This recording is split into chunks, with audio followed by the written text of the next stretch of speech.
le juge en soi,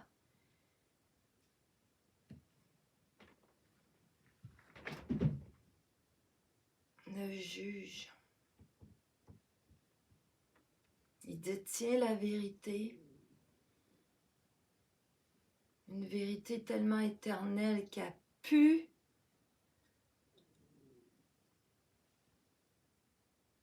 une vérité, il faut que ça meure. Pas que ça meure, mais que ça cède. Ça cède de soi. Il y a une sorte de mort qui doit... Il faut une alternance entre la vie, le droit du juge à tenir le fort et son interdiction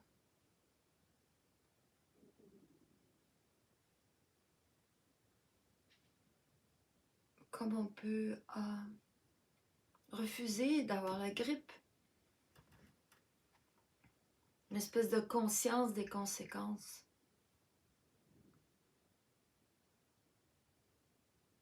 C'est juste une cohérence. C'est de la cohérence, une forme de logique organique qui fait que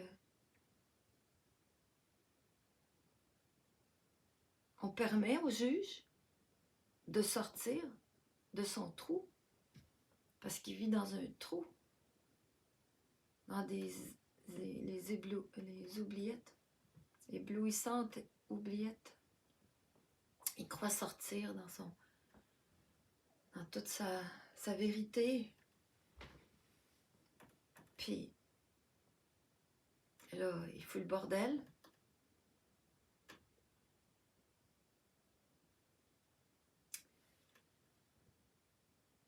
Si on pouvait faire sortir ce qui a été oublié, ce qui faisait pas notre affaire, sans le doubler d'un jugement, ça serait tellement plus facile la vie. Mais à chaque fois qu'on ramène des vieux comportements, des aspects de notre personnalité telle qu'elle a fini par devenir une caricature, toutes ces choses 1000 fois répétées, si on pouvait leur permettre de prendre la place dans le temps, de s'exprimer, sans qu'il y ait l'étiquette, le verdict, la condamnation, le découragement, toute cette gravité. Je sais pas si gravitas, ça rajoute, j'ai dit gravitas. Si on pouvait permettre à notre personnalité de sortir de la noirceur, d'entrer dans la lumière, sans qu'on la juge depuis notre petit belvédère là, qui n'est pas dans la lumière, mais qui pue dans la noirceur d'hier. Puis là, de notre petit belvédère, on dit « Ah, caca! Regarde comment je suis! Ah, je suis tannée d'être comme ça! » Mais non, parce que le problème, il n'est pas de réactiver ce qui n'a pas d'allure, côté trop dur, trop doux, whatever, absurde de soi, qui a fait qu'on s'est comporté comme on s'est comporté dans notre inconscience.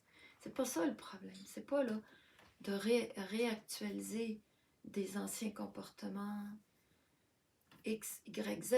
Non, le problème, c'est dans le jugement. Le juge, sur son belvédère, qui dit que ça n'a pas d'allure. Puis là, moi, je prends un temps fou à me remettre. Parce que je suis catholique aussi. Alors, puis peut-être même que j'ai été un juge catholique gay. J'étais une femme. Peut-être. En tout cas, le juge, il est très présent. Puis, il est dur à tasser. Donc, pourquoi il est là? Qu'est-ce que ça fait, cette affaire-là? Il faut qu'il soit là, le juge. Il faut qu'il soit là, le jugement que je porte sur mon passé. Parce que c'est ça le problème. Ce jugement-là m'empêche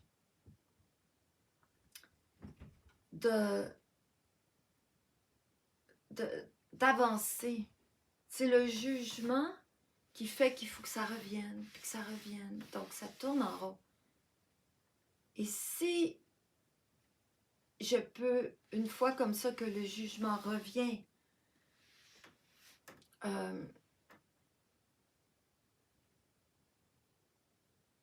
si il m'est donné éventuellement de dire, ok, c'est ça, ben, de le parler finalement. Là, en le parlant, là, il sera moins influençant, moins manipulateur. Le juge, c'est un de mes moi, peut-être un moi en avant des autres, qui en inclut plusieurs, mois. Bon, tu sais, les petits chats, là, ça pousse la petite chose sur la table. Ben, c'est ça. Nous, on s'amuse avec le juge, mais à un moment donné, il faut qu'il tombe de la table. Mais pour tomber de la table, contrairement au chat, ça prend une autre sorte de petit coup de patte. La parole, il est pour beaucoup. Mais la parole, c'est pas juste la parole, c'est la parole avec tout le processus qui a développé la parole, processus de transmutation de ce qui reçoit la vie, ce qui reçoit le processus. Transmutation de ce qui reçoit la transmutation. Bien, c'est évidemment, c'est ça.